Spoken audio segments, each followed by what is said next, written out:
Hi everyone, I am probably as nervous right now creating this video as I was during my IIM Ahmedabad interview, and I hope that the professors who took my interview never get to see this video because God, I'm going to show you exactly what happened in that room, and trust me, it was intimidating. So let's get started with this video.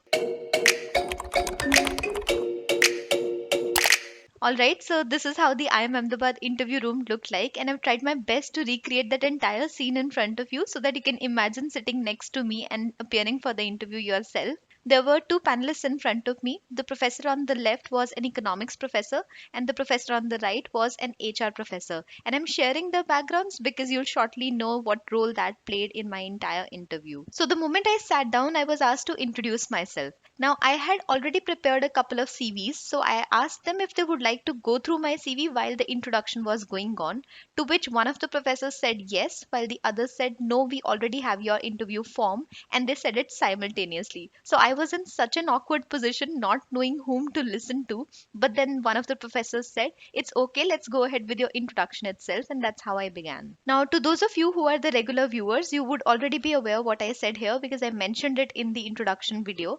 But for the rest of you, I had something semi prepared. So I said that I was born and brought up in Jalandhar, where I used to help my maternal uncle with his general store. And I helped increase his sales by a certain percentage because I had a lot of inclination towards understanding how consumer behavior works. And at this point, I was interrupted by one of the interviewers, wherein he asked how exactly I helped my maternal uncle increase his sales. I shared that there's a lot of competition in his market, so I used to come up with promotional offers during the festive season, which helped amp up his sales. Now, at this point, the professor on the left was writing something down on a piece of paper and smiling as well, which I only later figured why he was smiling at that point. And oh god, that was the highlight of my entire interview. But because the other professor seemed convinced, I continued with my introduction and I shared that I chose to do commerce after class 10th because of my inclination towards business, and I took up BCom honors further to understand and get a holistic perspective of the business field. That's when the professor asked me, why do you think BCom honors has given you a holistic view? To which I shared that since the curriculum includes finance, accounting, HR, marketing, etc., I got to learn a lot, and simultaneously I was also pursuing internships which further helped me with the practical experience as well. The professor asked me to go on with my introduction, so I shared that I was inclined towards the field of marketing and I also write about ad analysis on Quora. So he was quite interested in ad analysis. He asked me if I had seen any recent ads that were probably controversial or in the news, and there were a couple of them, so I started talking about them. I really liked this point in my introduction because I had already mentioned in the video as well that if you end on a note that you really want to get a lot of follow up questions on, you can drive the interview in the direction you want. So we had a good discussion of around 3 to 4 minutes around advertising, wherein he was trying to understand how the values of the society get reflected in the ads that we see on television, and what are my views on the digital marketing industry that is coming up in the recent years. And he was wondering if the television ads will totally be replaced by the virtual ads. So all those sorts of questions were being discussed, wherein I was answering them all with a lot of passion and enthusiasm because that was my comfort zone. But that's where the grilling part began. In fact, if I have the liberty to say that, I would say that the other professor just took over the interview from this point, and this is for the first time he spoke to me in the 8 minutes of the interview that had already passed away. So he asked me that you have mentioned that your maternal uncle is a retailer and he faces a lot of competition in the market. So what kind of a market does he operate it in context of economics? Now that's when I started thinking because I was just taken aback by the question, and I said, perfect competition. And in a calm voice, just looking at my interview form, he said, would you like to change your answer? And I was so confused that I said, sir, given the options I have, I think it fits the best. And he was like, oh, Kirodimal College didn't teach you about monopolistic competition, is it? And I was feeling so bad that I forgot about it. I said, I'm really sorry, sir. I forgot to mention it, but I still think that it's perfect competition. So he was looking at my mark sheet and he went through all the subjects that I had studied and he said, you have studied economics in your first year, right? Is the first semester so far away that you've already forgotten about your concept? And I was like, no, sir, that's not the case. I remember the concepts. I explained him what perfect competition is. I defined what monopolistic competition is. And I shared the differences as well. And I said that perfect competition fits better in this case. He was still not convinced, so he asked me a couple of more follow up questions that I tried my best to answer, but he was not convinced. So he said, leave it. Do you read newspaper, or are you only interested in your soft news about your marketing and advertising? And I was feeling so bad. I said, sir, I read newspaper. So he asked me, do you know that the method of calculating national income in India has changed recently? And I was so shocked because I was reading newspapers since the last couple of months and I didn't know that. And I was like, how could I miss such an important news? So I said, sorry, sir, I haven't heard about it.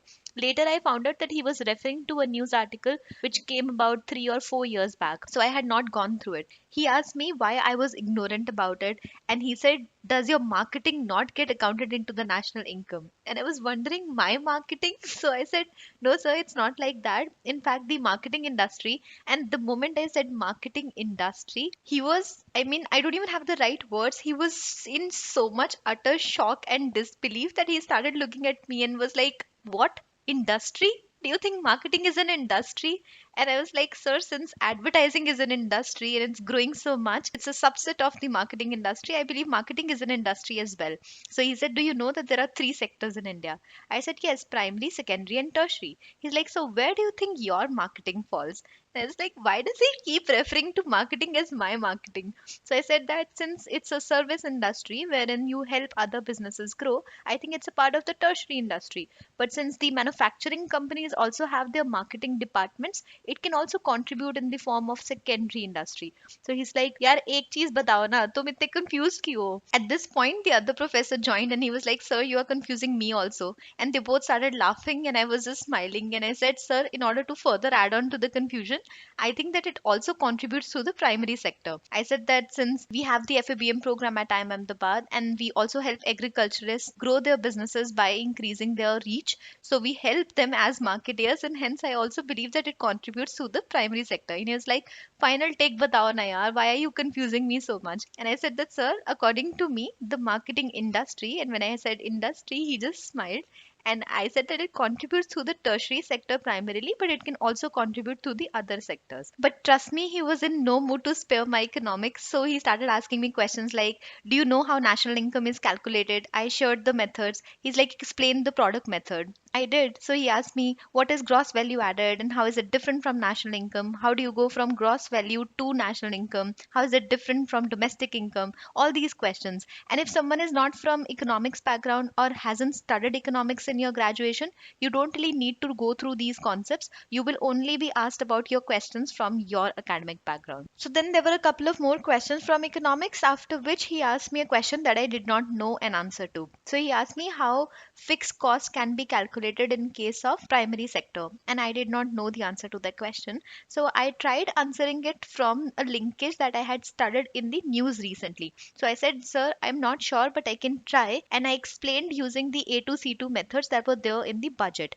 And he was like, are you trying to tell me the budget? And I got so scared. I'm like, no, sir, I was just trying to connect the dots. He said, just so that you know, whatever you said is not true. C2 does not include imputed rent. And I was like, sorry, sir. So can you please explain what that means then? He explains what those methods are that I spoke wrongly about, and then he says, let it be, that's not relevant to this interview. And the other professor then intervened and he said, that is it, Shweta, please have a candy. And that was my interview. I mean, right, that was such an awkward end to an interview. I was like, that's it? That's it? Marketing, economics, and nothing else. That's entirely my interview. No questions about my internships, about my extracurriculars, about academic subjects. Economics, which was not even my main subject, it was my elective. And I'm like, okay, that's my interview. That's the most important call ever that I had. So then I got up, I went outside, and I checked with the other candidates how their interviews were. And they were sharing that the panelists are grilling so much. So I was a little assured that I was not the only one who messed up.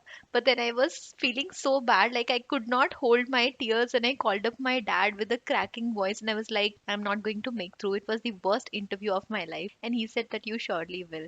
So the final verdict was that I converted IIM Ahmedabad and I joined the 2018-2020 batch. But even when I look back, and that's an advice for anyone who's going to appear for an interview soon, if you ever end up being in a grilling interview or in a stress environment, just remember to be calm and just know that they're just trying to see whether you can face a stressful situation or not. If you don't know the answer to a question, it's perfectly fine to accept that you don't know it. In my I am Indore interview, I did not know the answer to more than two questions, and I still sailed through because I remained calm throughout the interview. It's not important to know the answer to each and every question. It's far more important to show the willingness to learn and also to accept that you don't know something. With this, I would like to conclude the I am Ahmedabad interview process. If you have any questions around this, or if you would want to ask anything in general, any feedback, feel free to put it in the comment section. I would also link the I am interviews playlist for those of you who have their MBA interviews lined up. Go through the videos, they might be of help to you. Thank you for watching this.